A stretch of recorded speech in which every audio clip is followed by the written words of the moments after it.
உயிர்த்தெழுந்த இயேசு கிறிஸ்துவின் இனிய நாமத்தில் ஒவ்வொரு தெய்வ பிள்ளைகளையும் வாழ்த்துகிறேன். கர்த்தர் தாமே இந்த நல்ல நாளிலேயும் ஒவ்வொரு தெய்வ பிள்ளைகளையும் ஆசீர்வதிப்பாராக. கர்த்தருடைய உயிர்த்தெழுந்தலின் வல்லமையும் ஆசீர்வாதங்களும் ஒவ்வொரு தெய்வ பிள்ளைகளுடைய இருதயங்களையும் ஆளுகை செய்வதாக என்று வாழ்த்துகிறேன். கர்த்தர் நல்லவர். இந்த நாளிலும் உயிர்த்தெழுந்த இயேசு தன்னுடைய உயிர்த்தெழுதலிலே நடந்த சம்பவங்கள், உயிர்த்தெழுந்த பிறகு அவர் தன்னுடைய சீஷர்களிடத்திலேயும் மரியாளிடத்தில் சொன்ன ஒரு சில வார்த்தைகள், அந்த வார்த்தைகள் இன்றும் நம்முடைய இருதயங்களிலே நமக்கு அது ஆசீர்வாதமாக நம்மை வழிநடத்துகிறதாக, நமக்குள்ளே ஒரு புதிய உத்வேகத்தை தருகிறதாகவும், நம்மை சரியான பாதையிலே நடத்துகிறதாகவும், நம்மோடு கூட அவர் இருக்கிறார் என்பதை நிரூபிக்கிறதாகவும் காணப்படுகிறதான வார்த்தைகள் ஒரு சிலதை வேத வசனத்தின் அடிப்படையிலே அன்றைய சமூகத்திலே காத்திருந்து அந்த வேத வசனங்களை தியானித்த போது ஆவியானவர் எனக்குள்ளே தந்த ஒரு சில ஆலோசனைகள், ஒரு சில தேவ வசனங்கள், அந்த வசனங்களின் ஆழங்கள் அது மிகவும் பிரயோஜனமாக காணப்பட்டது. அந்த வார்த்தைகளை உங்களோடு கூட பகிர்ந்து கொள்ளலாம் என்று கர்த்தருக்குள்ளே நான் விரும்புகிறேன். கர்த்தர் தாமே நடத்துவாராக. ஆமென். ஹல்லேலூயா. இந்த நாளிலும் அதாவது ரோம அரசாங்கத்தினால் முத்திரை போடப்பட்டு இயேசு கிறிஸ்துவை அரிமத்திய ஊரானாகிய யோசேப்பு, இயேசு கிறிஸ்துவனை அந்தரங்க சீஷனாக இருந்த அந்த யோசேப்பு தான் புதிதாக வெட்டியிருந்த அந்த கல்லறைக்குள்ளே இயேசுவை வைத்து ஒரு பெரிய கல்லால் அடைத்து அந்த கல்லுக்கு முத்திரை போட்டு காவலாளிகளை நிறுத்தி இருந்தார்கள் என்று நாம் வேத வசனத்திலே பார்க்கிறோம். அதாவது இயேசு கிறிஸ்துவை அடக்கம் பண்ணப்பட்டு அவர் அந்த கல்லறைக்குள்ளே அவர் இருக்கிறார். கல்லறைக்கு வெளியே பெரிய கல் ஒன்று மூடி வைக்கப்பட்டிருக்கிறது. அந்த கல்லுக்கு முத்திரை போடப்பட்டு, ரோம அரசாங்கத்தினால் முத்திரை போடப்பட்டு, அந்த கல்லறைக்கு காவல் காக்க காவலாளிகளை நிறுத்தி விட்டு போய்விட்டார்கள். ஏன்னா இயேசுவின் சரீரத்தை சீஷர்கள் எடுத்துக்கொண்டு போய்விடக்கூடாது, களவாக எடுத்துக்கொண்டு போய்விடக்கூடாது. ஏற்கனவே இயேசு சொல்லியிருந்தார், நான் மரித்து அடக்கம் பண்ணப்பட்டு 3ஆம் நாள் உயிரோடு எழும்புவேன் என்று ஆண்டவர் சொல்லியிருந்தார். அதை யூதர்கள் யாருமே நம்பலை. ஆனால் அந்த வார்த்தை எப்படி நிறைவேறினது, அந்த இடத்துல என்னென்ன சம்பவங்கள் நடந்தது என்று நாம் சற்று வேதத்திலே வாசிக்கும்போது ரொம்ப ஆச்சரியமான காரியங்கள் அந்த இடத்துல நடந்திருக்கிறது. சாதாரணமாக ஒரு இடத்திற்கு சீல் வைக்கிறாங்க, ஒரு முத்திரை போடுறாங்கன்னா உலக பிரகாரமாக அரசாங்கம் ஒரு சில இடங்களுக்கு சீல் வைப்பாங்க. அந்த சீல் வைக்கிறாங்கன்னு சொன்னால் அதற்குள்ளே அந்த ஒரு வேளை ஒரு வீடாக இருக்கலாம், ஒரு ஆஃபீஸாக இருக்கலாம், ஏதோ ஒரு இடத்துக்கு சீல் வைக்கிறாங்கன்னா அதற்குள்ளே ஒரு மிகவும் ஒரு விலையேறப்பெற்ற பொருட்கள் இருக்கிறது என்று அர்த்தம். அல்லேலூயா. உலக பிரகாரமாக மிகவும் விலையேறப்பெற்ற பொருட்கள் இருக்கிறதான ஒரு இடத்திற்கு தான் இவ்வளவு பாதுகாப்பு. அது மனுஷர் வேறு யாரும் எடுக்கக்கூடாது என்பதற்காக உலக அரசாங்கம் அதை முத்திரை போட்டு சீல் பண்ணி யாரும் உள்ளே போகாதபடிக்கு காவலாளிகளை நிறுத்துவது வழக்கம். அது நம் அனைவருக்கும் தெரிந்த விஷயம். அதே மாதிரி தான் இங்கே ரோம அரசாங்கத்தால் முத்திரை போடப்பட்டு காவலாளிகளை நிறுத்தி இயேசுவின் சரீரத்திற்கு காவல் வைத்திருக்கிறாங்க. இயேசுவை எப்படியாவது களவாக எடுத்துக்கொண்டு போய்விடுவார்கள், இயேசு சொன்னதெல்லாம் தவறு, அப்படி என்ற ஒரு கோணத்தில் அவர்கள் அப்படியாக வைத்திருக்கிறார்கள். உலகம் அப்படி வைத்திருக்கிறது. ஆனால் அந்த இடத்திலே சம்பவித்தது என்ன, அந்த இடத்திலே நடந்த காரியங்கள் என்ன என்பதை நான் வாசிக்கும்போது மிகுந்த ஒரு அதிசயமாக இருக்கும். ஒரு அதிசயமான காரியங்கள் அந்த இடத்திலே பிதாவாகிய தேவன் அந்த இடத்திலே செய்கிறதை நம்மால் பார்க்க முடியும். ஏனென்று சொன்னால் அந்த ஒரு விலையேறப்பெற்ற ஒருவருடைய சரீரம் அந்த கல்லறைக்குள்ளே இருக்கிறது. உலக மனுஷனை போல அல்ல. இயேசு மனுஷனாக வாழ்ந்தாலும் மனுஷனாக பிறந்தாலும் அவர் மனிதனாகத்தான் மரித்தார், எல்லாம் நடந்தாலும். ஆனால் அவருடைய மரணத்தின் போது ஒரு சில அடையாளங்கள் அந்த இடத்திலே நடந்தது. அவர் மரிக்கும்போது பூமி அதிர்ச்சிகளும் பயங்கரமான காரியங்கள் அந்த இடத்திலே நடந்தது. அதே மாதிரி இயேசு கிறிஸ்து உயிரோடு எழும்பும் போதும் அப்படிப்பட்டதான சம்பவங்கள் நடந்ததாக வேதத்திலே நாம் பார்க்க முடிகிறது. ஹல்லேலூயா, ஹல்லேலூயா. அப்போது அது இயேசு கிறிஸ்துடைய பிறப்பு ஒரு அதிசயம், அவருடைய மரணம் ஒரு அதிசயம், அவருடைய உயிர்த்தெழுதலும் ஒரு அதிசயம். ஹல்லேலூயா. அப்படிப்பட்டதான இயேசு உயிர்த்தெழுந்த அந்த நேரத்தில் என்னென்ன நடந்தது, அது எப்படி நடந்தது, அந்த கல் யார் புரட்டி போட்டது என்று வேதத்திலே அழகாக நாம் வாசிக்க முடியும். இங்கே நாம் வேதத்திலே வாசிக்கும் போது மத்தேயு எழுதின சுவிசேஷம் 28வது அதிகாரம் 1வது வசனத்துக்கு நேராக நம்முடைய சிந்தையை நாம் திருப்பும் போது ஒவ்வொரு சுவிசேஷத்திலும் ஒவ்வொரு அதனுடைய ஆக்கியோன் அதை எழுதியோர் எப்படி எழுதியிருக்க அவங்க கண்ணோட்டத்தில் அவங்க பார்வைக்கு, ஏன்னா அவங்க கூட இருந்து எல்லாவற்றையும் பார்த்தவர்கள் சீஷர்கள், அவர்களுடைய தரிசனத்தின்படியாக ஒவ்வொரு சுவிசேஷங்களிலும் இதை பற்றி எழுதியிருக்கிறார்கள். ஒரு சில வசனங்களை மாத்திரம் நான் எடுத்து அதை வேகமாக சொல்லி ஜெபிக்க ஆசைப்படுகிறேன். அதாவது வாரத்தின் முதல் நாளிலே எல்லாருக்கும் தெரிந்தது போல மகதலேனா மரியாளும் இன்னொன்று மற்ற மரியாள் என்று சொல்லப்பட்டிருக்குது. மற்ற மரியாள், இன்னும் யாக்கோபின் தாயாகிய மரியாள், எல்லாம் பெண்கள் தான் அங்கே அதிகமாக சொல்லப்பட்டிருக்கிறது. இவங்க எல்லாம் கல்லறண்டத்திற்கு போகிறாங்க. போய் வழியிலேயே இருட்டோடு போகிறாங்க. போய் வழியிலே இவங்க சொல்லி கொண்டு ஒருத்தர் சொல்லிட்டு போகிறாங்க, அங்கே பெரிய கல் இருக்கிறதே, இந்த கல்லை நமக்கு யார் எடுத்து போடுவாங்க, இவங்களுக்கு இயேசு சரீரம் உள்ளே இருக்கிறதை பார்க்க வேண்டும், அதற்காக போய்கொண்டு இருக்கிறாங்க. 3 நாளைக்கு முன்பு வரைக்கும் இயேசு எல்லா சீஷரிடத்தில் எல்லார்ட்டையுமே சொல்லியிருக்கிறார், நான் இது மாதிரி பாடுபடுவேன், மரிப்பேன், அடுத்து 3ஆம் நாள் உயிர்த்தெழுதுவேன் என்று. ஆனால் இதில் ஒரு பயங்கர ஆச்சரியமான விஷயம் என்னென்றால், இந்த 3 நாட்கள் கழித்து யாருக்குமே அதை பற்றியான சிந்தனை இல்லை. 3 நாட்கள் தான். அந்த 3 நாட்களுக்குள்ளாக எல்லாவற்றையும் மறந்து விடுகிறார்கள். இது மிக மிக ஒரு வேதனையான ஒரு அனுபவம். கூட இருந்தவர்கள், எல்லாவற்றையும் அனுபவித்தவர்கள், கூட நடந்தவங்க, கூட புசித்தவர்கள், எல்லாவற்றையும் அனுபவித்த தேவ பிள்ளைகள் எல்லாவற்றையும் மறந்து விடுகிறாங்க. அல்லேலூயா. ஆனால் இங்கே இந்த மரியாள் இந்த சகோதரிகள், ஒரு சில சகோதரிகள் போகும்போது இவர்கள் வழியிலே சொல்லி கொண்டு போகிறாங்க, நமக்காக யார் இந்த கல்லை புரட்டி போடுவார் என்று. அவங்களுக்குள்ளே ஒரு கலக்கம். அவ்வளவு பெரிய கல் அந்த வாசல்லே அடைக்கப்பட்டிருக்கிறது. காவலாளிகள் வேறு நிற்கிறாங்க. அரசாங்கம் ஒரு முத்திரை போட்டு இல்லைன்னா ஒரு சீல் பண்ணி ஒரு இடத்தை பாதுகாப்பாக வைத்திருந்தாங்கன்னா அதில் எந்த உலக மனுஷரும் போக முடியாது. அது இயற்கைக்கு அப்பாற்பட்ட ஒரு விஷயம், எல்லாருக்குமே தெரியும். அது நிபந்தனைக்கு உட்பட்டது. அந்த இடத்துல யாரும் போக முடியாது. ஆனால் இவங்க போகிறாங்க. இப்போ எப்படியாவது இயேசுவின் சரீரத்தை பார்க்க வேண்டும். இங்கே ஒரு பயங்கரமான ஒரு அற்புதம், ஒரு அதிசயம் நடக்கிறது. பரலோகத்திலிருந்து தூதர்கள் இறங்கி வருகிறார்கள். மத்தேயு எழுதின சுவிசேஷம் 28வது அதிகாரம் அதனுடைய 2வது வசனம், அதனுடைய 3வது வசனம் நாம் வாசிக்கும்போது, பூமி மிகவும் அதிரும்படி கர்த்தருடைய தூதன் வானத்திலிருந்து இறங்கி வந்து வாசலில் இருந்த கல்லை புரட்டி தள்ளி அதன் மேல் உட்கார்ந்தான். அவனுடைய ரூபம் மின்னலை போலவும் அவனுடைய வஸ்திரம் உறைந்த மழையைப் போல வெண்மையாகவும் இருந்தது. காவலாளர் அவனுக்கு பயந்ததினால் திடுக்கிட்டு செத்தவர்கள் போலானார்கள். தூதன் அந்த ஸ்திரீகளை நோக்கி, நீங்கள் பயப்படாதிருங்கள், சிலுவையில் அறையப்பட்ட இயேசுவை தேடுகிறீர்கள் என்று அறிவேன். அவர் இங்கே இல்லை, தாம் சொன்னபடியே உயிர்த்தெழுந்தார். கர்த்தரை வைத்த இடத்தை வந்து பாருங்கள். இங்கே ஷார்ட்டாக நான் சொல்கிறேன். பூமி இவங்க யார் எனக்கு இந்த கல்லை புரட்டி போடுவாங்க, எங்களுக்கு யார் இதை புரட்டி போடுவாங்கன்னு சஞ்சலத்தோட, ஏக்கத்தோட, வேதனையோடு போகிற அந்த நேரத்திலே பூமி மிகவும் அந்த பரலோகத்திலிருந்து பிதாவாகிய தேவன் தன்னுடைய தூதர்களை தன்னுடைய பிள்ளைகளுக்காக அனுப்புகிறார். ஹல்லேலூயா, ஹல்லேலூயா. இங்கே அனுப்பி அங்கே என்ன நடக்கிறது என்று சொன்னால், கர்த்தருடைய தூதன் வானத்திலிருந்து இறங்கி வந்து வாசலில் இருந்த கல்லை புரட்டி தள்ளி அதன் மேல் உட்கார்ந்தான். புரட்ட முடியாத கல், யாராலேயும் நீக்க முடியாத கல். உலக மனுஷனால் எதையும் செய்யக்கூடாது. ஏன்னா அரசாங்க முத்திரை அது வேறு. உலகத்தில் எந்த மனுஷனாலேயும் எதையுமே அரசாங்கத்துடைய உத்தரவு இல்லாமல் எதையும் செய்ய முடியாது. ஆனால் உலக மனுஷனால் முத்திரை போடப்பட்ட ஒன்றை பரலோக அரசாங்கத்தினால் அதை தள்ளி நீக்க முடியும். ஆமேன், ஹல்லேலூயா. எத்தனை தேவ பிள்ளைகள் விசுவாசிக்கிறீங்கன்னு எனக்கு தெரியல. ஹல்லேலூயா. உலகம் உங்களுக்கு முன்பாக ஒரு தடையை வைத்திருக்கலாம், ஒரு கல்லை வைத்திருக்கலாம், ஏதோ ஒரு காரியம் உங்களுக்கு தடையாக இருக்கலாம்.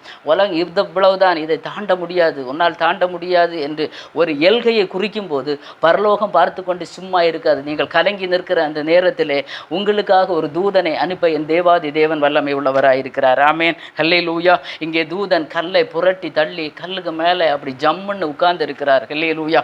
எவ்வளவு அருமையான ஒரு காரியம். இதை பார்த்த உடனே காவலுக்கு நின்றவர்கள் என்ன செய்தாங்க, நடுங்கி திடுக்கிட்டு அப்படியே விரைச்சு போனாங்க, செத்தவர்களை போல விழுந்தார்கள். ஹல்லேலூயா. பரலோகத்தின் தூதனுக்கு முன்பாக, பரலோகத்தின் தேவ புத்திரருக்கு முன்பாக உலக மனுஷனால் நிற்க முடியாது. கர்த்தரால் ரட்சிக்கப்பட்ட ஒரு தேவ பிள்ளைக்கு விரோதமாக போடப்பட்டிருக்கிற கற்கள், தடை கற்கள், அது எதுவாக இருந்தாலும் சரி, உங்களுடைய வாழ்க்கையில இன்றைக்கு ஏதோ ஒரு தடை, ஏதோ ஒன்று கடக்க முடியாத ஒன்று, இயேசுவை சந்திக்க முடியாத ஒரு தடை, இயேசுவோடு நெருங்க முடியாத ஒரு தடை, இயேசுவோடு ஒன்று சேர முடியாத ஒரு தடை, இயேசுவை பார்க்க முடியாத ஒரு தடை, இல்லை உலக பிரகாரமான ஏதோ ஒரு ஆசீர்வாதத்தை சுதந்திரித்து கொள்ள முடியாத ஒரு தடை, அது பெற்றுக்கொள்ள முடியாத ஒரு தடையாகிய ஒரு கல், அது எந்த உலக மனுஷனால் முடியாது என்று உலகமே எழுதிவிட்டது, விதி எழுதிவிட்ட அந்த இடத்துல இனி முடியாது என்று உலகம் சொல்லும்போது பரலோகத்தில் இருந்த தூதர்களை அனுப்ப என் தேவன் வல்லமை உள்ளவராக இருக்கிறார். ஆமேன், ஹல்லேலூயா. அந்த கல் புரட்டப்பட்டது. தூதர்களுக்கு மேலே யார் உட்கார்ந்து இருக்கிறாங்க, இவனுக்கு செத்தவர்களை போல விழுறாங்க. அதில் முக்கியமாக ஒரு வசனத்தை நாம் கவனிக்கும் போது அதனுடைய மத்தேயு எழுதின சுவிசேஷம் 28வது அதிகாரம் 5வது வசனத்திலே இவர் காவலாளர் அவனுக்கு பயந்ததினால் திடுக்கிட்டு செத்தவர்கள் போல் ஆனார்கள். 28:4 28:5 தூதன் அந்த ஸ்திரீகளை நோக்கி நீங்கள் பயப்படாதிருங்கள். ஹல்லேலூயா. இவங்க விளட்டு பிரச்சனை இல்லை, நீங்கள் பயப்படாதிருங்க. ஆண்டவருடைய பிள்ளைகளுக்கு தூதர்கள் சொல்லுகிற வார்த்தை நீங்கள் பயப்படாதிருங்கள். ஹல்லேலூயா. கர்த்தர் நம் பட்சத்தில் இருக்கும்போது நமக்கு எதிராய் நிற்பவன் யார் என்று வேத வசனம் நமக்கு போதிக்கிறதல்லவா. கர்த்தர் நம்முடைய பட்சத்தில் இருப்பாரானால் நமக்கு எதிராக யாருமே நிற்க முடியாது. ஹல்லேலூயா. தூதன் அந்த ஸ்திரீகளை பார்த்து என்ன சொல்கிறான்னா, நீங்கள் பயப்படாதிருங்கள். நீங்கள் இதெல்லாம் பார்த்து நீங்கள் பயப்படாதுங்க. அவன் விழுந்தவன் விழுந்துட்டு போட்டு நீங்கள் பயப்படாதுங்க, உங்களுக்காக தான் நான் வந்திருக்கிறேன். ஹல்லேலூயா. இந்த உலகத்தில் எது வேணும்னாலும் நடக்கலாம், உங்களுக்கு எதிராக நின்றவனுக்கு எது வேணும்னாலும் நடக்கலாம், எப்படியும் நடக்கலாம். அதை பார்த்து நீங்கள் பயப்படாதிருங்கள். அந்த வேர்டு நீங்கள் பயப்படாதிருங்கள். ஹல்லேலூயா. இதெல்லாம் பார்த்து நீங்கள் பயப்படாதிருங்க. நீங்கள் இயேசுவை தேடுகிற, சிலுவையில் அறையப்பட்ட இயேசுவை தேடுகிறீங்கன்னு எனக்கு தெரியும். அவர் உயிர்த்தெழுந்தார். அவரை நான் வைத்த இடத்தை நீங்கள் வந்து பாருங்கள், அவர் இங்கே இல்லை, நீங்கள் போய் சீஷர்களுக்கெல்லாம் சொல்லுங்கள் என்று சொல்லி தூதர்கள் தங்களுடைய கடமையை நிறைவேற்றுகிறார்கள். பிதாவாகிய தேவன் பரலோக கவர்மெண்ட் அனுப்பினது, ரோம கவர்மெண்டால் முத்திரை போடப்பட்டதை பரலோக கவர்மெண்ட் அப்படியே உடைத்து தள்ளுமானால், தேவ பிள்ளைகளை உங்களுக்கு விரோதமாக இந்த உலகம் என்ன தான் போட்டாலும், என்ன தான் முத்திரை போட்டாலும், எதை தான் சொன்னாலும், எது தான் உங்களால் செய்ய முடியாது என்று சொன்னாலும், பரலோக கவர்மெண்ட்னால் எல்லாவற்றையும் உடைத்தறிய, எல்லா தடைகளையும் உடைத்தறிந்து நீங்கள் பெற்றுக்கொள்ளத்தக்கதை நீங்கள் பெற்றுக்கொள்ளும்படியாக கர்த்தர் உங்களுக்கு அனுகூலம் பண்ணுவார் என்று இந்த உயிர்த்தெழுந்த நாளிலே, இயேசு கிறிஸ்துவின் உயிர்த்தெழுந்த நாளிலே அந்த ஆசீர்வாதத்தோடு நான் உங்களுக்கு சொல்ல விரும்புகிறேன். மனுஷனால் முடியாதது அது என் தேவனால் முடியும். உலக கவர்மெண்ட் உங்களுக்கு கிடைக்காது என்று சொல்லலாம், உலக ஆசீர்வாதம் இது இல்லை, இதோட முடிஞ்சு போச்சு என்று சொல்கிறோம். ஆனால் பரலோகம் அதை எல்லாவற்றையும் தகர்த்து தள்ளி எல்லாவற்றையும் உடைத்து எறிந்து நமக்கு ஒரு வழியை காண்பிக்கிறது தான் தேவாதி தேவனுடைய உயிர்த்தெழுந்த வல்லமை. ஆமேன், ஹல்லேலூயா, ஹல்லேலூயா. இந்த உயிர்த்தெழுந்த வல்லமை நிறைந்த இந்த இடத்திலே இங்கே என்ன நடக்கிறது என்று சொன்னால், நாம் இதில் இயேசு சிலுவையிலே 7 வார்த்தைகளை அவர் சொல்லுவார். சிலுவையிலே இயேசு சொன்ன 7 வார்த்தைகள், ஒரு சில வார்த்தைகள் அவர் பிதாவாகிய தேவனோடு பேசுவதை நாம் பார்க்கலாம், ஒரு சில வார்த்தைகள் மனிதர்களோடு அவர் சொல்லுவதை நாம் பார்க்க முடியும். ஆனால் இங்கே இயேசு கிறிஸ்து உயிர்த்தெழுந்த பிறகு அவர் 3 விதமான 3 கோணங்களிலே அவர் சீஷர்களோடும் இயேசுவை பின்பற்றி வந்த அந்த பெண்களோடும் ஸ்திரீகளோடும் அவர் பேசுவதை நம்மால் பார்க்க முடிகிறது. முதலாவதாக அவரை பார்க்க வந்த அந்த ஸ்திரீகளை அவர் வாழ்த்துதலோடு அவருடைய உயிர்த்தெழுந்த ஆசீர்வாதத்தை அவர் துவங்குகிறதை நம்மால் பார்க்க முடியும். முதலாவதாக ஒரு வாழ்த்துதல், ஒரு வாழ்த்து செய்தி அவர்களுக்கு அவர் சொல்லுவார். இரண்டாவதாக ஒரு சில கேள்விகளை அவர்களுக்கு முன்னாக இயேசு வைக்கிறதை நாம் பார்க்க முடியும். மூன்றாவதாக ஒரு சில கட்டளைகளை அவர் இடுகிறதை நாம் பார்க்க முடியும். சில இடங்களிலே அவர்களை கடிந்து கொள்கிறதை நம்மால் பார்க்க முடியும். அடுத்தபடியாக அவர்களுக்கு அவர் எப்படியாக நீங்கள் சுவிசேஷ அறிவிக்க வேண்டும், எப்படி கர்த்தருடைய கட்டளைகள் கற்பனைகளை நீங்கள் அடுத்தவர்களுக்கு சுவிசேஷத்தை அறிவிக்க வேண்டும், எப்படி நடக்க வேண்டும், எதை போதிக்க வேண்டும் என்ற போதனைகளை குறித்ததான காரியங்களை போதிக்கிறதை பார்க்க முடியும். கடைசியாக அவர் சீஷர்களை ஆசீர்வதித்து அவர் பரலோகத்திற்கு எடுத்துக்கொள்ளப்படுகிறதை நம்மால் பார்க்க முடியும். ஹல்லேலூயா, ஹல்லேலூயா. இங்கே முதலாவதாக இயேசு உயிர்த்தெழுந்த பிறகு மரியாளிடத்திலும் சீஷர்களிடத்திலும் சொன்ன வார்த்தைகள்ல முதல்ல மரியாளிடத்தில் தான் அவர் அந்த வார்த்தையை அவர் அந்த இடத்துல சொல்வதை நம்மால் பார்க்க முடியும். மத்தேயு எழுதின சுவிசேஷம் 28வது அதிகாரம் அதனுடைய 9வது வசனத்திலே நாம் பார்க்கும்போது, இயேசு தாமே அவர்களுக்கு எதிர்பட்டு வாழ்க என்றார். அவர்கள் கிட்ட வந்து அவர் பாதங்களை தழுவி அவரை பணிந்து கொண்டார்கள். ஹல்லேலூயா. அப்போது இங்கே இந்த ஸ்திரீகள், இந்த மரியாள், மகதலினா மரியாள், மற்ற மரியாள், இன்னும் ஒரு சில ஸ்திரீகள் சேர்ந்து சீஷர்களுக்கு சொல்ல போகிறாங்க, இது மாதிரி இயேசு உயிர்த்தெழுந்தார், நாங்கள் தூதர்களை பார்த்தோம், அவங்க உட்கார்ந்துருக்கிறாங்க, அவங்களுடைய வஸ்திரம் வெண்மையாக இருந்தது, அவர்கள் பரலோகத்திலிருந்து அப்படி இறங்கி வந்தாங்க, இப்படிப்பட்ட சம்பவங்கள் எல்லாம் நடந்தது என்று சீஷர்களுக்கு சொல்ல போகிறாங்க. சொல்ல போகிற வழியிலே இயேசு அவர்களுக்கு எதிர்பட்டு சொல்கிறார்கள், வாழ்க, ஹல்லேலூயா, ஹல்லேலூயா. ஒரு வாழ்த்து செய்தி, அல்லேலூயா. இயேசு அவர்களை பார்த்து வாழ்த்துகிறதை நம்மால் பார்க்க முடியும். இரண்டாவதாக இயேசு மத்தேயு எழுதின சுவிசேஷம் 28வது அதிகாரம் அதனுடைய 10வது வசனத்துக்கு நேராக வரும்போது, அப்பொழுது இயேசு அவர்களை நோக்கி பயப்படாதிருங்கள். அல்லேலூயா. இரண்டாவதாக இயேசு அந்த ஸ்திரீகளை பார்த்து சொல்றார், நீங்க பயப்படாதிருங்கள். அல்லேலூயா. நீங்க என்ன செய்யுங்க, என் சகோதரர்களுக்கு போய் சொல்லுங்க, கலிலேயாவுக்கு போக சொல்லுங்க, நான் அவர்களுக்கு உங்களுக்கு முன்னே நான் போகிறேன், நீங்க அங்கே என்ன காண்பீங்க, நான் கலிலேயாவுக்கு போகிறேன், நீங்க கலிலேயாவுக்கு வாங்க என்று சீஷர்களுக்கு சொல்லும்படியாக அந்த ஸ்திரீகளிடத்திலே இயேசு மறுபடியும் சொல்கிறார். அல்லேலூயா. ஒரு வாழ்த்து செய்தி, வாழ்க என்று சொல்லி அவர்களை வரவேற்கிறார். இயேசு உயிர்த்தெழுந்த இயேசு வரவேற்க. இரண்டாவதாக பயப்படாதீங்கம்மா, பயப்படாதீங்க, எந்த காரியத்திலே மூன்று முக்கியமான காரியங்கள், ஒன்று வாழ்க, இன்னொன்று பயப்படாதீங்கள், இன்னொன்று உங்களுக்கு சமாதானம். ஆமேன். அல்லேலூயா. இந்த மூன்றும் ஒரு தேவ பிள்ளையுடைய வாழ்க்கையில் இருக்குமானால் எந்த தருணங்களையும், எந்த கஷ்டங்களையும், எந்த போராட்டங்களையும், எந்த மதில்களையும் தாண்டி போகிறதற்கு இது பலனுள்ள வார்த்தைகள். இயேசு உயிர்த்தெழுந்த இயேசு உயிர்த்தெழுந்த பின்பு முதலாவதாக அவர் ஜனங்களை திடப்படுத்தும்படியாக ஜனங்களை வாழ்த்தி, அந்த ஸ்திரீகளை வாழ்த்தி அவர்களோடு அவர் பேசின அந்த மூன்று வார்த்தைகள், ஒன்று வாழ்க, இன்னொன்று பயப்படாதிருங்கள், இன்னொன்று உங்களுக்கு சமாதானம். ஹல்லேலூயா. ஹல்லேலூயா. உங்களுக்கு சமாதானம். எம்மாவூருக்கு சீஷர்கள் போகிறாங்க. இந்த வார்த்தை தான் எங்கே கலிலேயாவில் எருசலேமில் எங்கே பார்த்தாலும் இயேசு கிறிஸ்துவை பற்றியான வார்த்தைகள் தான் பேசிட்டு போகிறாங்க. ஆனால் இயேசுவும் கூட பயணித்து கொண்டிருக்கிறார். இவர்கள் கண்கள் மறைந்திருக்கிறது, கண்களுக்கு மறைவாக இருக்கிறது. இயேசு கூட தான் போகிறாங்க, கூட போகிறார். இயேசு கூட உயிர்த்தெழுந்த மகிமையின் சரீரத்தோடு இயேசு கூட போகிறார். இவங்கள் கண்களுக்கு எல்லாமே மறைந்திருக்கிறது. அந்த இடத்துல தான் இவங்க ஒரு கலக்கமுற்று என்ன நடக்கிறது, என்ன சம்பவிக்கிறது, ஒருத்தருக்கு ஒருத்தர் சம்பாஷித்து கொண்டு போகிறாங்க, துக்கமுகமாக போகிறாங்க. ஐயோ இயேசுவே காணலையே அப்படி என்று சொல்லி இவங்க ரொம்ப ரொம்ப வருத்தத்தோட. ஏன்னா இந்த ஸ்திரீகள் சொன்னது கூட இவங்களுக்கு நம்புக்கு சான்ஸே கிடையாது. ஒருத்தர் நம்பலை. ரொம்ப அந்த இடத்துல பார்க்கும்போது இந்த சீஷர்கள் கூட இருந்து புசித்து குடித்து கூட நடந்தவங்க இந்த ஸ்திரீகள் அளவுக்கு கூட அவரிடத்தில் அந்த அளவு இந்த ஸ்திரீகள் எவ்வளவு அன்பாக இருந்திருக்கிறாங்க என்பதை இதிலிருந்து தான் பார்க்க முடிகிறது. அல்லேலூயா.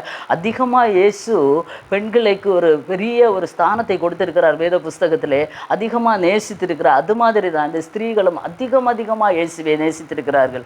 ஏனென்று சொன்னால் இயேசுவிடத்திலிருந்து அதிக ஆசீர்வாதங்களையும் நன்மைகளையும் இவர்கள் பெற்றிருக்கிறார்கள். இந்த மகதலேனா மரியாளிடத்திலிருந்து இயேசு 7 பிசாசுகளை துரத்தி இருக்கிறதாக வேத புஸ்தகத்திலே நாம் பார்க்க முடியும். அல்லேலூயா. இப்படி ஒவ்வொருவரும் அவரிடத்திலிருந்து நன்மைகளை பெற்றவர்கள் அதிகமாய் அவர்களை நேசித்து கொண்டு இருக்கும்போது இந்த சீஷர்கள் கூட தூரமாய் இருக்கிறதை நம்மால் பார்க்க முடிகிறது. அல்லேலூயா. அல்லேலூயா. அல்லேலூயா. அன்பான தேவ பிள்ளைகளே, இந்த இடத்துல இந்த ஸ்திரீகள் சொன்ன பிறகு கூட இந்த சீஷர்கள் அதை நம்ப தயாராக இல்லை. அல்லேலூயா. இவங்க எம்மாவூருக்கு போகும்போது திருப்பியும் சந்தேகத்தோடு தான் பேசிட்டு போகிறாங்க. இயேசுவோ அப்புறம் போகிறவர் போல காணப்பட்டார். அல்லேலூயா. அவர்களுக்கு கூட போனாலும் மறைந்த ஒரு அனுபவத்திலே அவர்களுடைய கண்களுக்கு மறைவாக இருந்தது. இயேசுவும் அவர்களுக்கு கூட போனாலும் அவர் அப்புறம் போகிறவர் போல காண்பித்தார் என்று காணப்படும். லூக்கா எழுதின சுவிசேஷம் 24வது அதிகாரம் 28ஆம் வசனத்திலே, தாங்கள் போகிற கிராமத்திற்கு சமீபமானார்கள், அப்பொழுது அவர் அப்புறம் போகிறவர் போல் காண்பித்தார். இயேசு கூட தான் இருக்கிறார். இன்று நம்முடைய வாழ்க்கையில் கூட நாம் பயணித்து கொண்டிருக்கிறோம். இந்த வாழ்க்கையிலே, இந்த உலக வாழ்க்கையிலே நாம் பயணித்து கொண்டிருக்கிறோம். இயேசு நம்ம கூட தான் பயணிக்கிறார். எப்போதுமே அவர் நம்ம கூட தான் இருக்கிறார். நான் உன்னை விட்டு விலகுவதும் இல்லை, உன்னை கைவிடுவதும் இல்லை என்று சொன்ன இயேசு எப்போதும் நம்ம கூட தான் இருக்கிறார். ஆனால் நம்ம நினைக்கிறது என்னென்னா, ஐயோ கலக்கத்தோடு போய்கொண்டு இருக்கிறோம், என்னுடைய வாழ்க்கை பயணத்திலே அவர் இல்லையே. சில பாடுகள், சில பிரயாசங்கள், சில வேதனைகள், சில கண்ணீரின் பள்ளத்தாக்கள், சில அனுபவங்கள் இருக்கும்போது வரும்போது வாழ்க்கையிலே அவர் நம்மோடு கூட இல்லை என்று நாம் நினைக்கிறோம். அவர் நம்மோடு கூட தான் பயணித்து கொண்டிருக்கிறார் என்பதை யாரும் மறந்து விடக்கூடாது. சில நேரங்களிலே அவர் அப்புறம் போகிறவர் போல காண்பிக்கிறாரே தவிர அவர் அப்புறம் போகவில்லை. அல்லேலூயா. அவர் அப்புறம் போய்விட்டால் நம்முடைய பாடு திண்டாட்டம் தான். தேவ பிள்ளைகளே, அவர் நம்ம கூட தான் பயணித்து கொண்டிருக்கிறார். சில நேரங்களிலே நம்முடைய கண்களுக்கு அது மறைவாக காணப்படுகிறது. இங்கேயும் சீஷருடைய கண்களுக்கு மறைவாக காணப்படுகிறது. அவங்க ஒரு வழிபோக்கன்னு நினச்சி ராத்திரி ஆகிறதே நீங்கள் எங்கள் கூட தங்குங்க என்று சொல்கிறார். அவரும் சரி என்று சொல்லி தங்குகிறார். இயேசுவும் அவர்கள் கூட தங்குவதற்காக சரி என்று சொல்கிறார். தங்குபடி உள்ளே போகிறாங்க. இப்போ என்ன நடக்கிறது? அவர்களோட அவர் பந்தி இருக்கையில் அவர் அப்பத்தை எடுத்து ஆசீர்வதித்து பிட்டு அவர்களுக்கு கொடுத்தார். அப்பொழுது அவருடைய கண்கள் திறக்கப்பட்டு அவரை அறிந்தார்கள். உடனே அவர் அவர்களுக்கு மறைந்து போனார். இங்கே ஒரு அற்புதத்தை ஆண்டவர் செய்கிறார். இவர் இப்போ போஜனம் பண்ணும்படி எல்லாரும் உட்கார்ந்து இருக்கிறாங்க. இவர் அப்பத்தை எடுத்து பிட்டு அதை சீஷர்களுக்கு கொடுத்தவுடனே அவருடைய கண்கள் திறக்கப்படுகிறது. அவர்கள் அவர்கள் இப்போ இயேசுவை கண்டு கொண்டார்கள். ஐயோ இயேசுவா, இவ்வளோ நேரம் நம்ம கூட தானே வந்தார், ஐயோ நம்ம அறியவில்லையே, அப்படி ஒரே நொடி பொழுதில் உடனே அவர் கண்களுக்கு மறைந்து போனார். ஆமென், ஹல்லேலூயா. இன்று நம்முடைய வாழ்க்கையிலே அவர் நம்ம கூட வருகிறார். ஒரு சில நேரங்களிலே அப்புறம் போகிறவர் போல காணப்பட்டால் கூட அவர் நம்மோடு கூட இருக்கிறார். இன்று நம்முடைய மனக்கண்கள் எப்படி காணப்படுகிறது?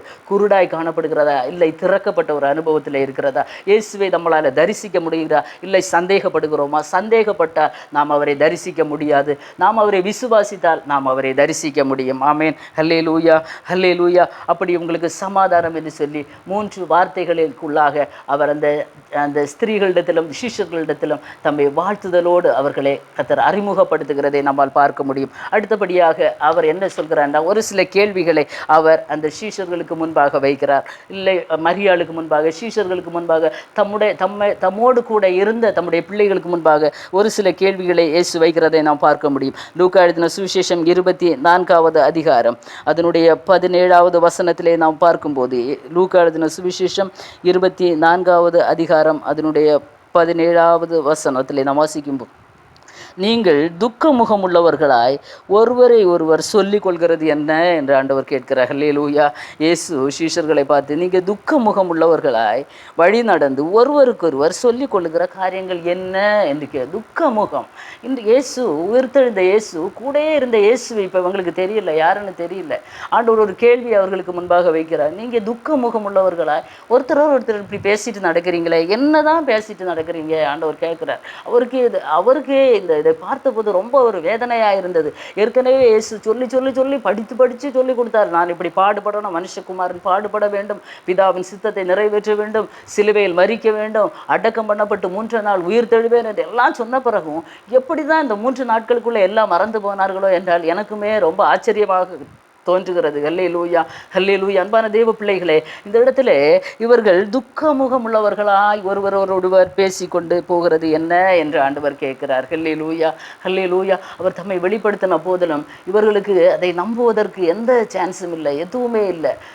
ஒவ்வொரு சூழ்நிலைகளிலும் கூட இருந்து எல்லாவற்றையும் அனுபவித்தவர்கள் துக்கமுகமாக இப்போ இருக்கிறாங்க. ஐயோ இயேசு மரித்து போனார், இனி எல்லாம் முடிஞ்சு போச்சு, நம்ம வாழ்க்கையே முடிஞ்சு போச்சு, இயேசு கூட இருக்கும்போது நமக்கு எதுக்குமே பஞ்சம் இல்லை, எல்லாமே நமக்கு கிடைக்கும், எல்லாம் சம்பூர்ணமாக இருந்தது, இப்போ நமக்கு ஒன்றுமே இல்லை என்றவர்கள் துக்கப்பட்டு ஒருவரோடு ஒருவர் பேசி கொள்ளுகிறார்கள். அது என்னன்னு ஆண்டவர் கேட்கிறார். இன்றைக்கு நம்முடைய வாழ்க்கையிலே உயிர்த்தெழுந்த இயேசு நம்மிடத்தில் கேட்கிறது, நாம் இன்றைக்கு உயிர்த்தெழுந்த இயேசுவை மரித்தோரிடத்தில் தேடக்கூடாது. ஆமென், ஹல்லேலூயா. இயேசு, அதாவது உயிர்த்தெழுந்த இயேசுவை நாம் மரித்தோரிடத்தில் தேடுவோம் என்றால் நாமும் துக்கமுகம் உள்ளவர்களாய் தான் இருக்க வேண்டும். இயேசு சிலுவையில் எல்லாவற்றையும் முடித்து அவர் உயிர்த்தெழுந்து விட்டார். அந்த உயிர்த்தெழுந்த இயேசு நம்மோடு கூட இருக்கும்போது நாம் துக்கப்பட வேண்டிய அவசியம் இல்லை, நாம் கலங்க வேண்டிய அவசியம் இல்லை, நாம் திகைய வேண்டிய அவசியம் இல்லை. எந்த சூழ்நிலையிலும் ஒரு தேவ பிள்ளை நன்றாக அறிந்திருக்க வேண்டிய ஒரு காரியம் என்னவென்றால், நாம் துக்கமுடையவர்களாக, நாம் அது ஒரு சின்ன பிரச்சனை, ஒரு சின்ன போராட்டம் வாழ்க்கையில் வந்தோடனே, ஐயோ எல்லாம் முடிஞ்சு போச்சு, இயேசு என் கூடயே இல்லை, ஆண்டவர் என் கூட இருந்தா இதெல்லாம் எனக்கு சம்பவிக்குமோ அப்படி என்கிறதான ஒரு பேச்சு, ஒரு வார்த்தைகள், ஒரு அவிசுவாச வார்த்தைகள் தேவ பிள்ளைகளுடைய வாழ்க்கையிலே வரக்கூடாது என்பதை இது காண்பிக்கிறது. ஹல்லேலூயா. நம்ம துக்கமுகமாக இருக்கக்கூடாது. தேவ பிள்ளைகள் என்னதான் வந்தாலும், என்ன பிரச்சனைகள் வந்தாலும், என்ன போராட்டங்கள் வந்தாலும் உயிர்த்தெழுந்த இயேசு நம்மோடு கூட இருக்கிறார் என்கிறதான தைரியத்தோடு விசுவாசத்தோடு நாம் முன் செல்வோம் என்றால் அவர் நம்மோடு கூட வருகிற பயணிக்கிறவராக தான் இருக்கிறார். சில நேரங்களில் நம்முடைய கண்களுக்கு தான் மறைவாக தோன்றுகிறது. 2வதாக அவர் கேட்கிறார், ஸ்திரீயே நீ ஏன் அழுகிறாய்? ஹல்லேலூயா. ஏன் நீ அழுகிறாய்? யாரை தேடுகிறாய்? ஹல்லேலூயா. யோவான் எழுதின சுவிசேஷம் 20ஆம் அதிகாரம் அதனுடைய 15-16வது வசனத்திலே இயேசு அவளை பார்த்து, ஸ்திரீயே ஏன் அழுகிறாய்? கர்த்தர் அந்த மரியாளை பார்த்து கேட்குற, ஏன் அழுகிறாய்? யாரை தேடுகிறாய்? ஹல்லேலூயா, ஹல்லேலூயா. அந்த முதல்ல ஆரம்பத்திலே அது வருகிறது, இந்த கொஸ்டின் என்று வாரதுனால நான் இதை 2வதாக சொல்கிறேன். ஏன் அழுகிறாய்? யாரை தேடுகிறாய்? ஹல்லேலூயா, ஹல்லேலூயா.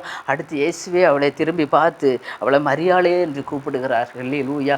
இன்றைக்கு நம்முடைய வாழ்க்கையிலே ஹல்லேலூயா நாம் அழுது கொண்டு இருக்கிறதான சூழ்நிலை, நாம் தேடிக்கொண்டு இருக்கிறோம் இயேசுவை.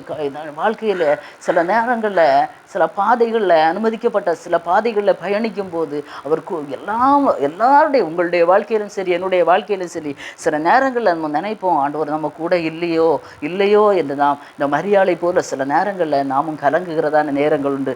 அந்த நேரத்தில் இயேசு பின்னாடி என்று கூப்பிடுவார். மரியாளே என்று பெயரை சொல்லி கூப்பிட்ட தெய்வம் இன்று நம் ஒவ்வொருவருடைய பெயரை சொல்லி கூப்பிடுவார். ஆமேன். ஹல்லேலூயா, ஹல்லேலூயா. பெயரை சொல்லி கூப்பிடும்போது நமக்கு தெரியும், அவர் நம்ம கூட தான் இருக்கிறார். நாம் தைரியத்தோடு நாம் பயணம் செய்யும்படியான கிருபையை அவர் தருகிறவராய் இருக்கிறார். ஹல்லேலூயா.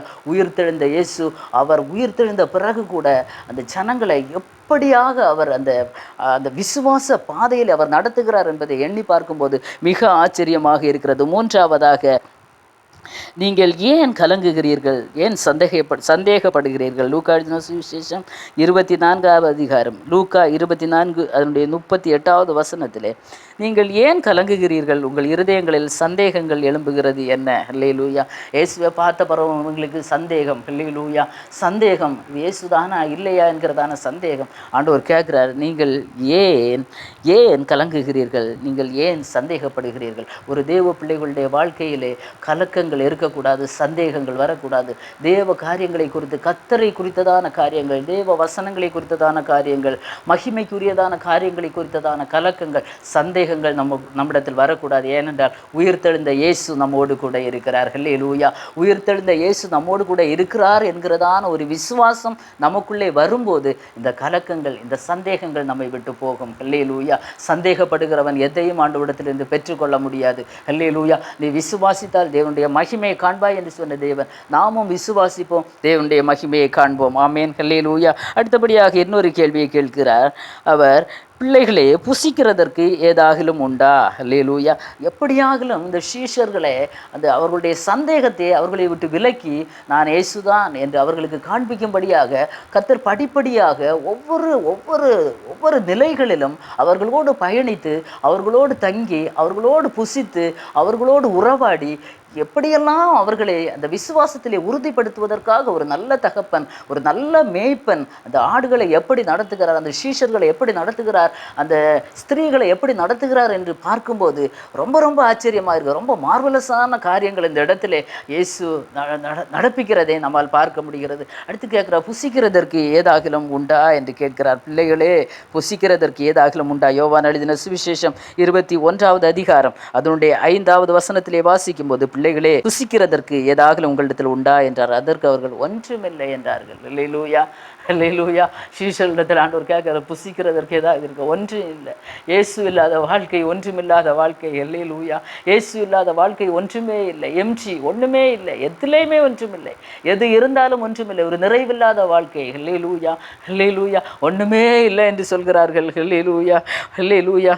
ஆனால் அந்த இடத்துல ஆண்டவர் நான் பிற்பாடு அந்த வசனத்தை நான் சொல்ல விரும்புகிறேன். இப்போது அந்த கொஸ்டின் அந்த லைனில் வரும்போது, புசிக்கிறதற்கு ஏதாவது உண்டா என்று கேட்கும்போது இவர்கள் இல்லை என்று சொல்கிறார்கள். அந்த இடத்துல ஆண்டவர் எப்படி போஷித்தார் என்பதை பின்னாடி நான் சொல்ல விரும்புகிறேன். ஹல்லேலூயா, ஹல்லேலூயா. அது லூக்கா எழுதின சுவிசேஷம் 24வது அதிகாரம் அவனுடைய 41வது வசனத்தில் இதே கொஸ்டினை தான் ஆண்டவர் கேட்கிறார். ஹல்லேலூயா, அல்லேலூயா. புசிக்கிறதற்கு ஏதாகிலும் இங்கே உண்டா என்று அவர்களிடத்தில் கேட்டார். அடுத்து என்ன நடக்கிறது என்றால், பொரித்த மீன்கண்டங்களையும் தேன்கூட்டு துணிக்கைகளையும் அவருக்கு கொடுத்தார்கள். அவைகளை அவர் வாங்கி அவர்களுக்கு முன்பாக புசித்தார். ஹல்லேலூயா, ஹல்லேலூயா. யோவானிலே நாம் பார்க்கும்போது புசிக்கிறதற்கு ஏதாகிலும் உண்டா என்று கேட்கும்போது அவர்கள் ஒன்றும் இல்லைன்னு சொல்கிறாங்க. ராமுழுதும் பிரயாசப்பட்டு ஒன்றுமே இல்லை. ஆனால் ஆண்டவர் அவங்கள்ட்ட வலது பக்கமாக இவங்கள் வலையை வீசுங்க என்று சொல்லி வலை போட சொல்லி அவர்கள் மீன்களை பிடித்தார்கள் என்று நாம் பின்னாடி வசனத்திலே வாசிக்க முடியும். இங்கே லூக்காவிலே நாம் பார்க்கும்போது இயேசு பொரித்த மீன் கண்டங்களையும் தேன்கூட்டு துணிக்கைகளையும் புசித்தார் என்று நாம் பார்க்க முடிகிறது. ஹல்லேலூயா, ஹல்லேலூயா. அதுக்கப்புறமா கடைசியாக புசித்து எல்லாம் முடிந்த பின்பு இயேசு பேதுருவை பார்த்து கேட்கிறார், நீ இவர்களிலும் அதிகமாய் என்னை நேசிக்கிறாயா? ஹல்லேலூயா, ஹல்லேலூயா. இது ஒரு நேசம். இதெல்லாம் நடந்தது, உங்கள் கூட நான் இருக்கிறேன், எல்லாம் பயணிக்கிறேன், எல்லாம் செய்கிறேன், இன்னும் நீங்கள் என்னை நேசிக்கிறீர்களா? ஹல்லேலூயா, ஹல்லேலூயா. பேதுருவை பார்த்து ஆண்டவர் கேட்டால் நம்ம ஒவ்வொருவரையும் பார்த்து கர்த்தர் கேட்கிற ஒரு கேள்வி, உயிர்த்தெழுந்த இயேசு நம்மை பார்த்து கேட்கிற ஒரு கேள்வி, கடைசியாக அவர் கேட்கிற ஒரு கேள்வி, இவர்களிலும் அதிகமாய் நீ என்னை நேசிக்கிறாயா? உடனே பேதுரு, ஆமாண்டவரே, நான் நேசிக்கிறது உமக்கு தெரியுமே, அப்படியானால் என் ஆட்டுக்குட்டிகளை மேய்ப்பாயாக. மறுபடியும் 2ஆம் தடவை கேட்கிறார் ஆண்டவர். அந்த ஒரு சந்தேகம்தான், இவன் நேசிப்பானா இல்லையா என்று 2ஆம் தடவும் கேட்கிறார், 3ஆம் தடவும் கேட்கிறார். நீ என் ஆடுகளை மேய்ப்பாயாக என்று சொல்கிறார். அல்லேலூயா. அன்பான தேவ பிள்ளைகளை, உயிர்த்தெழுந்த இயேசு கடைசியாக நம்மக்கிட்ட கேட்கிற ஒரே ஒரு கேள்வி, இவர்களிலும் அதிகமாக இந்த இருக்கிற உலக ஜனங்கள், மற்ற ஜனங்கள், கிறிஸ்தவர்கள், ஆவிக்குரியவர்கள் எல்லாரையும் விட, நம்ம குடும்பத்தில், நம்ம வீட்டில், நம்மோட பழகுறவர்கள், நம்ம சபையில் எல்லாரையும் விட, இவர்களை விட, எல்லாரையும் விடவும் அதிகமாக என்னை நேசிக்கிறாய் என்று கேட்டால் நாம் இன்றைக்கு என்ன பதில் சொல்லுவோம்? அல்லேலூயா. ஆமாப்பா, இவர்கள் எல்லாரையும் விடவும் நான் உம்மை அதிகமாக நேசிக்கிறேன் என்று நம்மால் சொல்ல முடியுமா? அல்லேலூயா. அப்படி ஒரு தேவ பிள்ளை சொல்லும்போது தான் அவர் நம்மிடத்தில் எதிர்பார்க்கிறதை அவர் நம்மிடத்திலே சொல்லுவார். அல்லேலூயா. நாம் அவரை நேசித்தால் மாத்திரமே அவர் என்ன செய்ய, அவர் நம்மிடத்தில் என்ன செய்ய வேண்டும் என்று அவர் விரும்புகிறாரோ அதை அவர் சொல்லுவார். பேதுருவிடத்திலே என் ஆட்டுக்குட்டிகளை மேய்ப்பாயாக, என் ஆடுகளை மேய்ப்பாயாக என்று சொன்ன கர்த்தர் இன்று உங்கள் ஒவ்வொரு இடத்திலும் ஒவ்வொரு காரியங்களை சொல்ல அவர் ரொம்ப ஆவலாயிருக்கிறார். நாம் அவரை நேசித்தோமானால் அவர் நமக்கு அதை வெளிப்படுத்த அவர் சித்தமுள்ளவராயிருக்கிறார். ஹல்லேலூயா, ஹல்லேலூயா. என் ஒரு இடத்திலே கர்த்தர் கடிந்து கொள்கிறதை நாம் பார்க்க முடியும். மார்க் எழுதின சுவிசேஷம் 16வது அதிகாரம் அதனுடைய 14வது வசனம். மார்க் எழுதின சுவிசேஷம் 16வது அதிகாரம் அதனுடைய 14வது வசனத்திலே நாம் வாசிக்கும் போது, அதன் பின்பு 12 போஜன பந்தி இருக்கையில் அவர்களுக்கு அவர் தரிசனமாகி உயிர்த்தெழுந்திருந்த தம்மை கண்டவர்கள் அவர்கள் நம்பாமற் போன நிமித்தம் அவர்களுடைய அவிசுவாசத்தை குறித்து, இருதய கடினத்தை குறித்து அவர்களை கடிந்து கொண்டார்கள். அல்லேலூயா. ஆண்டவர் ஒரு இடத்துல, இந்த இடத்துல உயிர்த்தெழுந்த இயேசு அவர்களை கடிந்து கொள்கிறதை நாம் பார்க்க முடிகிறது. அவர்களுடைய அவிசுவாசத்தின் நிமித்தமும் அவர் உயிர்த்தெழுந்ததை தம்மை கண்டவர்கள் வந்து சொன்ன பிறகு கூட அதை நம்பாமற் போனதை குறித்தும் ஆண்டவர் என்ன செய்கிறார்? இந்த இடத்திலே அவர் கடிந்து கொள்கிறார். இருதய கடினத்தை குறித்து அவர்களை கடிந்து கொண்டார். நான் ஏற்கனவே இதெல்லாம் சொல்லியிருக்கிறேனே, நீங்கள் நம்பலை. திருப்பி என்ன டைரக்டாக பார்த்த இந்த ஸ்திரீகள் சொன்ன பிறகு நீங்கள் நம்பலை என்ன? அந்த இருதய கடினம் ஆண்டவரை மிகவும் வேதனைப்படுத்தினது. அந்த இடத்துல அவர் கடிந்து கொள்க. ஒரு தகப்பன், தன் உயிர்த்தெழுந்த ஒரு தகப்பன் தன் பிள்ளைகளை எப்படி நடத்துகிறார்?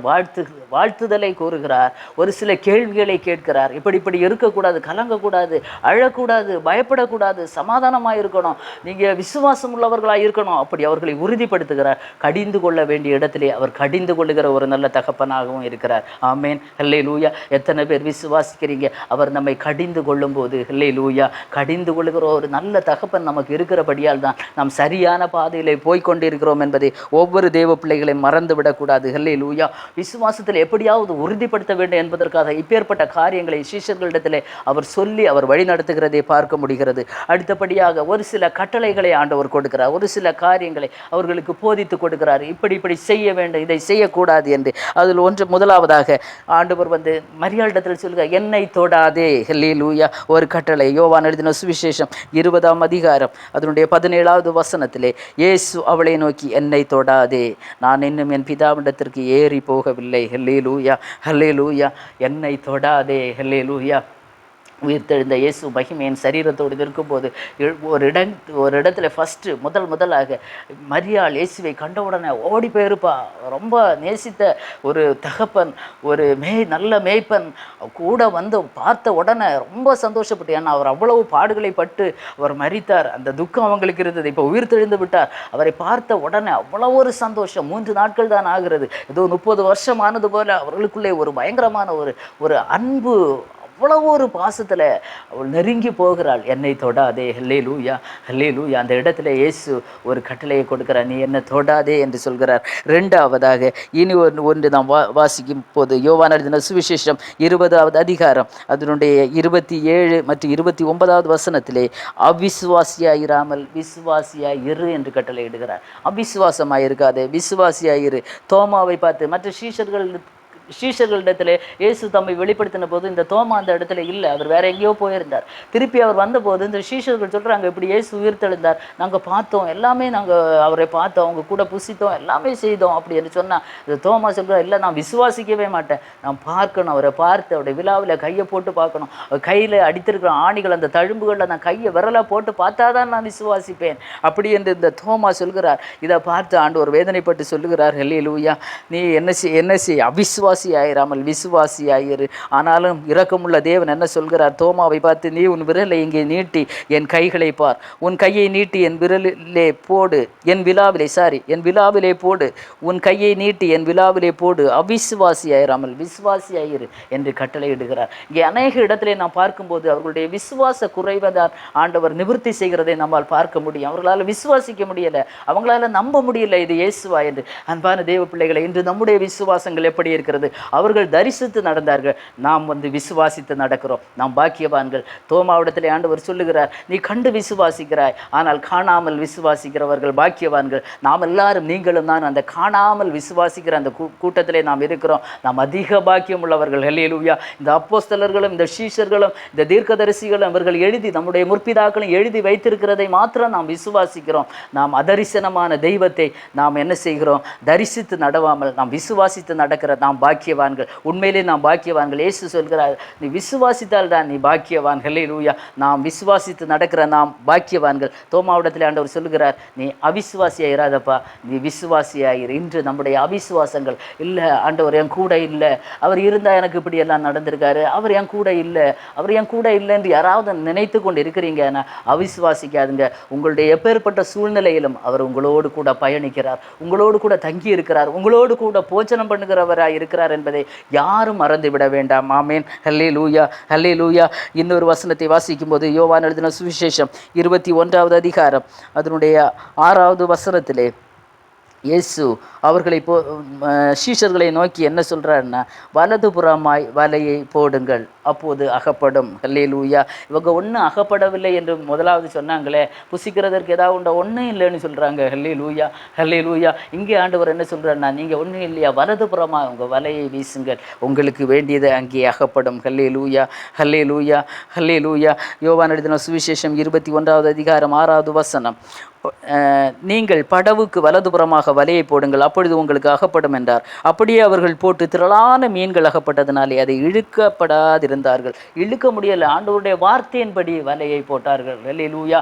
இன்று நம்முடைய வாழ்க்கையிலே ஒன்றும் இல்லை என்று ஆண்டவர் நம்மிடத்திலே பிள்ளைகளை புசிக்கிறதற்கு ஏதாவது இருக்கிறதா என்று அவர் தேடி வருகிறார், கனி தேடி வருகிறார். ஒவ்வொரு தெய்வ பிள்ளைகளிடத்திலும் அவர் கனி தேடி வரும்போது நாம் ஒன்றுமில்லாத அனுபவத்தில் இருக்கக்கூடாது.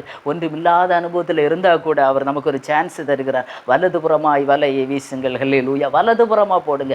அவருடைய சொற்படி நாம் செய்வோம் என்றால் திரளான மீன்களை நம்மால் பிடிக்க முடியும், திரளான ஆசீர்வாதங்களை நாம் பெற்றுக்கொள்ள முடியும். தேவ சித்தத்தின்படி நாம் ஒரு காரியத்தை செய்வோமானால், தேவ திட்டத்தின்படி தேவன் நமக்கு என்ன சொல்கிறாரோ அதன்படி நாம் செய்ய நாம் ஒப்பு கொடுக்கும் போது, அதன்படி நாம் செய்யும் போது அநேக ஆசீர்வாதங்களை நம்மால் கண்டுகொள்ள முடியும், நம்மால் பார்க்க முடியும், நாம் அதை சுதந்திரிக்க முடியும் என்பதை இந்த வேத வசனம் நமக்கு போதிக்கிறது. இன்னொரு வசனம் யோவான் எழுதின சுவிசேஷம் 21வது அதிகாரம் 10ஆம் வசனத்திலே நாம் பார்க்கும்போது, இப்பொழுது பிடித்த மீன்களில் சிலவற்றை கொண்டு வாருங்கள் என்று ஆண்டவர் கேட்கிறார். ஹல்லேலூயா. இந்த சீஷர்கள் மீன் பிடிக்க போய் தளர்ந்து மீன் பிடிச்சிட்டு வரும்போது ஆண்டவர் இங்கே தள்ளே சுடப்பட்ட மீன்களை எல்லாம் அப்பங்களை இவர்களுக்கு வைத்து பார்த்திருந்து, பிள்ளைகளே புசியுங்கள். அடுத்த வசனத்தில் அடுத்த வேர்டை நான் சொல்ல வருகிறேன். ஹல்லேலூயா, ஹல்லேலூயா. அதை அவர் ரெடியாக்கி வைத்திருந்தால் கூட அந்த சீஷர்களை அனுப்பி அவர்கள் இப்போது பிடித்த சில மீன்களை கொண்டு வரும்படியாக கர்த்தர் கேட்கிறார். ஹல்லேலூயா, ஹல்லேலூயா. தம்முடைய பிள்ளைகள் பிரயாசப்பட்டு, அவர்கள் வருத்தப்பட்டு, அவர்கள் பிரயாசப்பட்டு, அவர்களாகவே கடலில் போய் வலையை வீசி, ஆண்டவருடைய சொற்படி வலை வீசி அவர்கள் பிடித்த சில மீன்களை கர்த்தர் கேட்கிறார். ஹல்லேலூயா. ஆண்டவர் நமக்கு ஒரு சில வழிகளை காட்டி தந்து ஒரு சில ஆசீர்வாதங்கள் அதன் மூலம் நாம் பெற்றுக்கொள்ளும் போது அந்த ஆசீர்வாதத்தின் பங்கை கர்த்தர் நம்மிடத்தில் எதிர்பார்க்கிறவராய் இருக்கிறார். ஆமேன். ஹல்லேலூயா, ஹல்லேலூயா. அதன்படி செய்கிற நாம் பாக்கியவான்கள். ஹல்லேலூயா, ஹல்லேலூயா. அடுத்தபடியாக ஆண்டவர் சீஷர்களை பார்த்து, வாருங்கள் போஜனம் பண்ணுங்கள் என்று சொல்கிறார். ஹல்லேலூயா, ஹல்லேலூயா. அவர்கள் பசியோடு இருக்கிறதை அந்த தகப்பன் நன்றாக அறிந்திருக்கிறார். அந்த மேய்ப்பனுக்கு தெரியும் ஆடுகள் எந்த நிலைமையில் இருக்கிறது என்பது ஒரு மேய்ப்பனுக்கு நன்றாக தெரியும். ஆடு எப்படி இருக்கிறது, பசியோடு இருக்கிறதா, தாகத்தோடு இருக்கிறதா, இல்லை பலவீனத்தோடு இருக்கிறதா, இல்லை ஏதாவது அடிபட்டு இருக்கிறதா, நடக்க முடியாமல் இருக்கிறதா, எந்த சூழ்நிலையிலே ஒரு ஆடு இருக்கிறது என்பது ஒரு மேய்ப்பனுக்கு நன்றாக தெரியும். ஒவ்வொரு நாளும் அந்த மேய்ப்பன் அந்த ஆடுகளை விசாரிக்கிறவன். ஹல்லேலூயா. அந்த ஆடுகளை நன்றாக நடத்துகிறவன். அதற்கு எப்படி ஒன்று காணாமல் போனால் கூட 100 ஆடுகளை 99 விட்டுவிட்டு அந்த ஒரு ஆடை தேடி போகிறவர் தான் நல்ல மேய்ப்பனாகிய கிறிஸ்து. ஆமேன். அல்லேலூயா. எத்தனை பேர் விசுவாசிக்கிறீங்க? அந்த மேய்ப்பனுக்கு தெரியும் பிள்ளைகள் பசியோடு இருப்போம். வாருங்க பிள்ளைகளே, வாங்க வாங்க வந்து போஜனம் பண்ணுங்கள் என்று சொல்கிறார். எவ்வளவு மேன்மையான அனுபவம். அல்லேலூயா. உயிர்த்தெழுந்த இயேசுவிடம் இந்த காரியங்களை இவர்கள் எதிர்பார்த்திருப்பார்களா என்றால் எனக்கு தெரியவில்லை. ஆனால் கர்த்தர் இவ்விதமான ஆசீர்வாதங்களை சீஷர்களுக்கு கொடுத்தார். அந்த அவரோடு கூட இருந்த அந்த ஸ்திரீகளுக்கு கொடுத்தார். அல்லேலூயா. மிகப்பெரிய ஆசீர்வாதங்களை கர்த்தர் அவர்களுக்கு கொடுத்தார். அவர்கள் அதை பெற்றுக்கொண்டார்கள். அல்லேலூயா. அல்லேலூயா. கடைசியாக ஒரு சில வசனங்களை சொல்லி நான் முடிக்க விரும்புகிறேன். அன்பான தேவ பிள்ளைகளை, அப்போஸ்தலர்கள் எழுதின நடபடிகள் அவருடைய 1ஆவது அதிகாரம் அவருடைய 1 முதல் 11வது வசனங்கள் வரை நீங்கள் வீடுகளிலே வாசித்து பாருங்கள். அதில் ஆண்டவர் அப்போஸ்தலர்களுக்கு அவர் உயிர்த்தெழுந்து 40 நாளளவும் அவர் இந்த உலகத்திலே தான் தரிசனமாகி அவர்களோட கூட இருக்கிறார். ஏன்னா இவங்க இன்னும் விசுவாசத்திலே உறுதியாக இல்லை. ஆண்டவர் உயிர்த்தெழுந்ததே தெரியாமல் நம்பாமல் இருக்கிறாங்க. எவ்வளவு நல்ல தகப்பன். அல்லேலூயா. ஏன்னா அவர் பரத்துக்கு போக வேண்டிய கட்டாயம் இருக்கிறது. உயிர்த்தெழுந்த இயேசு இன்னும் அவர் பரலோகத்திற்கு பிதாவிடத்திற்கு ஏறி போகவில்லை. பிதாவிடத்திற்கு போக வேண்டும். அதற்கு முன்னதாக தம்மோடு கூட இருந்த அந்த சீஷர்கள் மேல் அவர் எவ்வளவு கரிசனை உள்ளவராய் 40 நாளளவும் பல சிச்சுவேஷன்ஸிலே முதலாவது மரியாளுக்கு தரிசனம் ஆகிறார். அடுத்து 500க்கும் மேற்பட்ட சீஷர்களுக்கு தரிசனமாகிறார். அவரோடு கூட இருந்த அப்போஸ்தலர்களுக்கு தரிசனமாகிறார். பல இடங்களிலே, பல விதங்களிலே, பல வேறுபட்ட கோணங்களிலே, மாறுபட்ட இடங்களிலே அவர் பல வித்தியாசமான சூழ்நிலைகளிலே அவர் தரிசனமாகிறார். ஏறக்குறைய 40 நாளளவும் இயேசு தரிசனமாகிறார். அல்லேலூயா. தரிசனமாகி தேவனுடைய ராஜ்யத்துக்குரியவைகளை அவர்களுடனே பேசி அநேக தெளிவான திருஷ்டாந்தங்கள்னாலே அவர்களுக்கு தம்மை உயிரோடு இருக்கிறவராக காண்பித்தார். அல்லேலூயா. அல்லேலூயா. இந்த ஜனங்க நம்பல. அநேக திருஷ்டாந்தங்கள், அநேக காரியங்கள், திருஷ்டாந்தம்னா நேரடியாக கண்களுக்கு முன்பாக காண்பித்து இவர்களை விசுவாசிக்கும்படியாக இயேசு செய்தார். அல்லேலூயா. அது மாத்திரம் இல்லை, பரிசுத்த ஆவி உங்களிடத்தில் வரும்போது நீங்கள் பலன் அடையணும். எருசலேமிலே, யூதேயாவிலே, சமாரியாவிலே, உலகத்தின் கடைசி வரையும் எனக்கு நீங்கள் சாட்சிகளாக இருக்கணும்னு ஆண்டவர் சொல்கிறார். அது மாத்திரம் இல்லை, அவர் சொன்னார். அது இப்படியெல்லாம் அவர் சொல்லி அந்த சீஷர்களை திடப்படுத்தி அந்த அப்போஸ்தலர் எழுதின நடபடிகள் 1ஆம் அதிகாரம் 9ஆம் வசனத்தை நாம் பார்க்கும்போது இயேசு இப்படி அவர்களை திடப்படுத்தி அவர்களிடத்தில் சொல்லிவிட்டு அவர்கள் பார்த்து கொண்டிருக்கையில் உயிரை எடுத்துக்கொள்ளப்பட்டார். அவர்கள் கண்களுக்கு மறைவாக ஒரு மேகம் அவரை எடுத்துக்கொண்டது. அவர் போகிற போது அவர்கள் வானத்தை அண்ணாந்து பார்த்து கொண்டிருக்கையில் இதோ வெண்மையான வஸ்திரம் தரித்தவர்கள் 2 பேர் அவர்கள் அருகே நின்று, கலிலேயராய மனுஷரே, நீங்கள் ஏன் வானத்தை அண்ணாந்து பார்த்து நிற்கிறீர்கள்? உங்களிடத்திலிருந்து வானத்திற்கு எடுத்துக்கொள்ளப்பட்ட இந்த இயேசுவானவர் எப்படி உங்கள் கண்களுக்கு முன்பாக எழுந்தருளி போனாரோ அப்படியே மறுபடியும் வருவார். இப்போ திருப்பியும் அந்த தூதர்கள் வருகிறாங்க. அல்லேலூயா. கல்லறையின் இடத்திலே இருந்த 2 வாலிபர்கள், அல்லேலூயா, வெண் வஸ்திரம் தரித்தவர்களாக கல்லை புரட்டி போட்டவர்கள் இப்போது இயேசு பரலோகத்திற்கு எடுத்துக்கொள்ளப்படும் போது இங்கே வந்து நிற்கிறாங்க. அல்லேலூயா. இப்போ சீஷர்கள் வானத்தை அண்ணாந்து பார்த்து கொண்டு, ஏன் பார்க்குறீங்க? இப்போ எப்படி போகிறாரோ அதே மாதிரி அவர் திரும்ப வருவார் என்று அவர்கள் அவரோடு சொல்லுகிறதை பார்க்க அங்கே ஒரு மேகம் நிழலிட்டது. இயேசு வானத்திற்கு எடுத்துக்கொள்ளப்பட்டார். இன்னொரு வசனத்தை வாசிக்க விரும்புகிறேன். அல்லேலூயா. லூக்கா எழுதின சுவிசேஷம் அதனுடைய 24வது அதிகாரம் அதனுடைய 50-51வது வசனம். லூக்கா 24:50-51. அதனுடைய 2வது பாகம் 24வது அதிகாரம் 50வது வசனம். தம்முடைய கைகளை உயர்த்தி அவர்களை இயேசு ஆசீர்வதித்தார். அவர் பெத்தானியாவுக்கு அவர்களை அழைத்து கொண்டு போய் தம்முடைய கைகளை உயர்த்தி அவர்களை ஆசீர்வதித்தார். அவர்களை ஆசீர்வதிக்கையில் அவர்களை விட்டு பிரிந்து பரலோகத்துக்கு எடுத்து கொள்ளப்பட்டார். அவர்கள் அவரை பணிந்து கொண்டு மிகுந்த சந்தோஷத்தோடு எருசலேமுக்கு திரும்பி வந்து நாடோறும் தேவாலயத்திலே தேவனை புகழ்ந்து துதித்து கொண்டிருந்தார்கள். இப்போ சீஷர்களை மறுபடியும் ஆண்டவர் ஆசீர்வதித்து எல்லா காரியங்களையும் சொல்லி திடப்படுத்தி அவர்களை எந்த இடங்களிலே அவர்கள் பலனற்றிருந்தார்களோ அந்த இடத்துல எல்லாம் பலப்படுத்தி விசுவாசத்திலே உறுதிப்படுத்தி அவங்கள்ட்ட சில கொஸ்டின்களை கேட்டு அதுக்கெல்லாம் ஆன்சரை கொடுத்து அவங்களை ஆசீர்வதித்து அவர்களை திடப்படுத்தி இப்போது கடைசியாக 2 கைகளையும் உயர்த்தி சீஷர்களை அவர் ஆசீர்வதித்து அவர் பரலோகத்திற்கு எடுத்துக்கொள்ளப்பட்டார். ஆமேன். அல்லேலூயா. மார்க்கு 16:19 நாம் வாசிக்கும்போது இவ்விதமாய் கர்த்தர் அவர்களுடனே பேசின பின்பு பரலோகத்திற்கு எடுத்துக்கொள்ளப்பட்டு தேவனுடைய வலது பாரிசத்தில் உட்கார்ந்தார் என்று நாம் பார்க்க முடிகிறது. ஒவ்வொரு சுவிசேஷங்களிலே ஒவ்வொரு அப்போஸ்தலர்கள் அவர்களுக்கு கர்த்தர் கொடுத்த அந்த கிருபையின்படி மாறுபட்ட கோணங்களிலே இருந்தாலும் அவர் பரலோகத்திற்கு எடுத்துக்கொள்ளப்பட்டார். பிதாவின் வலது பாரிசத்திலே உட்கார்ந்தார். அவர்கள் கண்களுக்கு முன்பாக அவர் எடுத்துக்கொள்ள எடுத்துக்கொள்ளப்பட்டார். எலியா எடுத்துக்கொள்ளப்பட போகும் முன்பு எலிசா, நீ என்னை காண்பாயானால் என்னிடத்தில் இருக்கிற இரட்டிப்பான வரம் உனக்கு கிடைக்கும் என்று சொன்னார். அவர் பல இடங்களிலே தடை பண்ணினார். நான் இங்கே யோர்தானுக்கு போகிறேன், எரிகோவுக்கு போகிறேன், நான் கில்காலுக்கு போகிறேன், நீ இங்கே இல்லை, நான் உம்மை விடமாட்டேன் என்று பின்தொடர்ந்து போனான். ஆசீர்வாதத்தை பெற்றுக்கொண்டான் எலிசா, இரட்டிப்பான ஆசீர்வாதத்தை பெற்றுக்கொண்டான். அதுபோல இயேசுவோடு கூட பயணித்த சீஷர்கள் இயேசு எடுத்துக்கொள்ளப்படும் வரை அவரோடு கூட நின்றார்கள். ஹல்லேலூயா. அவரிடத்திலிருந்து உன்னதத்திலிருந்து வந்த அந்த ஆசீர்வாதம், அந்த அபிஷேகம், இயேசு என்னென்ன கிரியைகளை செய்தாரோ, என்னென்ன அற்புதங்களை செய்தாரோ அதே அற்புதங்களை செய்யும்படியாக, அதே அடையாளங்களை செய்யும்படியான அபிஷேகத்தை இவர்கள் மேலே ஆண்டவர் ஊற்றி விட்டு அவர் பரலோகத்திற்கு கடந்து சென்றார். ஆமேன். ஹல்லேலூயா. உயிர்த்தெழுந்த இயேசு ஒரு தேவ பிள்ளைக்கு வைத்திருக்கிற ஆசீர்வாதங்கள் மேன்மையானவைகள். ஹல்லேலூயா. சிலுவையிலே சம்பாதித்ததை விட்டவும் இன்னும் அதிகமான ஆசீர்வாதங்களை அவர் இங்கே உயிர்த்தெழுந்த பிறகு தம்முடைய பிள்ளைகளுக்கு அவர் கொடுக்கிறார். ஹல்லேலூயா. ஒவ்வொரு இடங்களிலும் அவர்களை உறுதிப்படுத்துகிறார். உறுதிப்படுத்தி அவர்களை நடத்தி அவர்களை அப்படியே சரியான ஒரு ஸ்டெடி லெவலில் கொண்டு வருகிறார். அன்பான தேவ பிள்ளைகளை, இன்றைக்கு நம்முடைய வாழ்க்கை எப்படி இருக்கிறது? ஹல்லேலூயா. நாம் இயேசுவை விசுவாசிக்கிறோமா? இயேசு மரித்து உயிர்த்தெழுந்து இன்றும் ஜீவிக்கிறார். இன்று நம்மோடு கூட அவர் பயணித்து கொண்டிருக்கிறார். நம்முடைய எந்த சூழ்நிலையிலும் புரட்டப்படாத கற்களை, புரட்டப்படாத தடைகளை, புரட்டப்படாத எந்த நிந்தையானாலும் அவமானங்களானாலும் அதை புரட்டி தள்ள பரலோகத்திலிருந்து தூதர்களை அனுப்ப அவர் வல்லமை உள்ளவராக இருக்கிறார் என்பதை எத்தனை பேர் விசுவாசிக்கிறீங்க? உங்கள் கண்களுக்கு முன்பாக எது உங்களால் செய்ய முடியாதோ, செய்ய முடியாததை செய்து முடிக்கிறவர் தான் உயிர்த்தெழுந்த இயேசு. இயேசுவின் வல்லமை. ஹல்லேலூயா.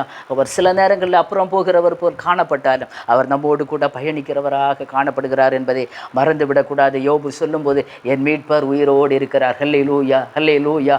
அப்படியே நம்முடைய கண்களை மூடுவோமா? ஹல்லேலூயா. உயிர்த்தெழுந்த இயேசு. ஹல்லேலூயா. உயிர்த்தெழுந்த இயேசு என்னென்ன விதமான ஆசீர்வாதங்கள், எப்படிப்பட்டதான நன்மைகள், எப்படிப்பட்டதான ஸ்திரப்படுத்துதல்கள், ஹல்லேலூயா, எப்படிப்பட்டதான வாழ்த்துதல்கள் நமக்கு அவர் வேத வசனத்தின்படி நமக்கு வைத்திருக்கிறார். அதெல்லாம் நாம் பெற்றுக்கொள்ள வேண்டும். இயேசு நம்மோடு கூட இருக்கிறார் என்பதை ஒரு தேவ பிள்ளை மறந்து விடக்கூடாது. அதரிசனமான தெய்வம் நம்மோடு கூட பயணித்து கொண்டிருக்கிறார். நம்முடைய சந்தோஷ நேரங்களிலே, நம்ம துக்க நேரங்களிலே, நம்முடைய கஷ்ட நேரங்களிலே, நம்முடைய பலவீன நேரங்களிலே, நம்முடைய கண்ணீரின் பள்ளத்தாக்கிலே, நம்முடைய இல்லாமையிலேயே நமக்கு ஏதோ ஒன்றுமே இல்லை என்று நாம் தயங்கி தவித்திருக்கிற நேரத்திலேயே அவர் நம்மை விட்டு விலகுகிற தேவன் அல்ல, அவர் நம்மோடு பயணிக்கிற தேவன். உயிர்த்தெழுந்த இயேசுவின் வல்லமை ஒவ்வொரு தேவ பிள்ளைகளோடும் பயணித்து கொண்டிருப்பதை ஒருவரும் மறந்துவிடக்கூடாது. ஹல்லேலூயா. ஹல்லேலூயா. ஹல்லேலூயா. ஆகவே நாம் இன்றைக்கு சொல்வோமா? மரணமே உன் கூரங்கே, பாதாளமே உன் ஜெயம் எங்கே? இயேசு மரணத்தை ஜெயித்தார், இயேசு பாதாளத்தை ஜெயித்தார். ஆவிக்குரிய ஒவ்வொரு தேவ பிள்ளைகளாகிய நீங்களும் நானும் மரணத்தை ஜெயித்து பாதாளத்தை ஜெயித்த இயேசுவோடு கூட நாமும் சொல்லணும், ஏ மரணமே உன் கூரெங்கே, ஏ பாதாளமே உன் ஜெயமெங்கே? உன்னால் எதையும் செய்ய முடியாது. ஏனென்றால் உயிர்த்தெழுந்த இயேசு என்னோடு கூட இருக்கிறார். உயிர்த்தெழுந்த இயேசுவின் வல்லமை என்னோடு கூட இருக்கிறது. உயிர்த்தெழுந்த இயேசுவின் மகிமை என்னோடு கூட பயணித்து கொண்டிருக்கிறது என்று நீங்கள் அப்படியே விசுவாசியுங்க. சீஷர்களைப் போல சில இடங்களில் பதறி போக வேண்டாம், கலங்கி போக வேண்டாம். சில இடங்களில், சில சூழ்நிலைகளில் சில கலக்கங்கள் வருவது உண்மைதான். ஆனால் இன்றைக்கு ஒரு தீர்மானம் எடுப்போம். உயிர்த்தெழுந்த இயேசு நம்மோடு கூட இருக்கிறார். ஆகவே கலங்க வேண்டாம், பதற வேண்டாம். நம்முடைய பிரயாணம் தொடரட்டும். ஹல்லேலூயா. ஏனென்றால் நம்மோடு கூட இயேசு, உயிர்த்தெழுந்த இயேசு பயணித்து கொண்டிருக்கிறார் என்பதை யாரும் மறந்துவிட வேண்டாம். ஹல்லேலூயா. அப்படியே கண்களை மூடுவோமா? தகப்பனே, இந்த நல்ல உயிர்த்தெழுந்த நாளுக்காக உமக்கு கோடா கோடி ஸ்தோத்திராப்பா.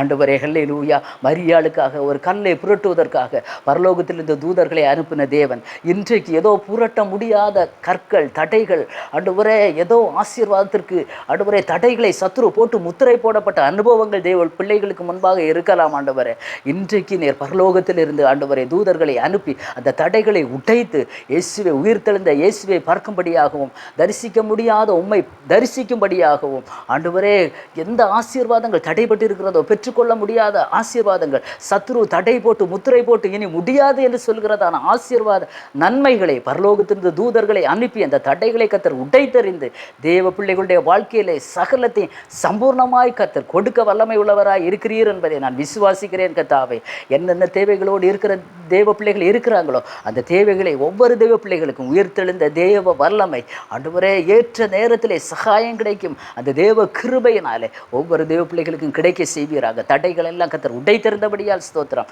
நாங்கள் அதை அப்படியே விசுவாசிக்கிறோம்ப்பா. உயிர்த்தெழுந்த தேவன் எங்களோடு கூட, ஆண்டவரே நீர் எங்களோடு கூட இருக்கிறீர், எங்களோடு கூட பயணிக்கிறீர். நடந்த உட்கார்ந்தாலும் படுத்திருந்தாலும் கூட இருக்கிறீர் ஆண்டவரே. எங்கள் வழிகளிலெல்லாம் இருக்கிறீர், எங்கள் வேலை செய்கிற இடங்களில் இருக்கிறீர், எங்கள் வீடுகளில் இருக்கிறீரப்பா. எங்கள் பிள்ளைகளோடு கூட இருக்கிறீர், எங்கள் குடும்பத்தில், எங்கள் சபையில், எல்லா இடத்துலையும் நீர் எங்களோடு கூட இருக்கிறீர் என்பதை நாங்கள் விசுவாசிக்கிறோம் கர்த்தாவே. எங்கள் விசுவாசம் குன்றி போகாதபடிக்கு ஆண்டவரே, இன்னும் நாங்கள் விசுவாசத்தில் வளரும்படியான கிருபை எங்களுக்கு தந்து நடத்துவீராக. கர்த்தர் பெரிய ஆசீர்வாத நன்மைகளை ஆண்டவரே இந்த வசனங்களுக்குள்ளே வைத்திருக்கிறீரப்பா. இந்த ஆசீர்வாதங்கள் இதை கேட்கிற ஒவ்வொரு தேவ பிள்ளைகளுடைய குடும்பங்களிலும் ஒவ்வொரு நபர்களுக்கும் கிடைக்கும்படி கர்த்தர் செய்வீராக. உயிர்த்தெழுந்த தேவ வல்லமை, தெய்வீக ஆசீர்வாதங்கள், நன்மைகள் ஒவ்வொரு தேவ பிள்ளைகளுடைய குடும்பங்களையும் இருதயங்களையும் ஆளுகை செய்யட்டும். வேறு அப்படி செய்ய போகிற கிருபைக்காய் ஸ்தோத்திரம். கர்த்தர் பெரிய காரியங்களை செய்வீராக. ஆசீர்வதியும் அப்பா. கர்த்தர் மகிமைப்படுவீராக ஆண்டவரே. உயிர்த்தெழுந்த தேவ வல்லமை, தேவ மகிமை ஒவ்வொரு குடும்பங்களிலும் ஆளுகை செய்யட்டும். பெரிய காரியங்களை செய்யுங்க. ஆசீர்வதியும். இயேசுவின் மூலம் ஜெபத்தை கேளு ஜீவனுள்ள நல்ல பிதாவே. ஆமேன், ஆமேன். God bless you.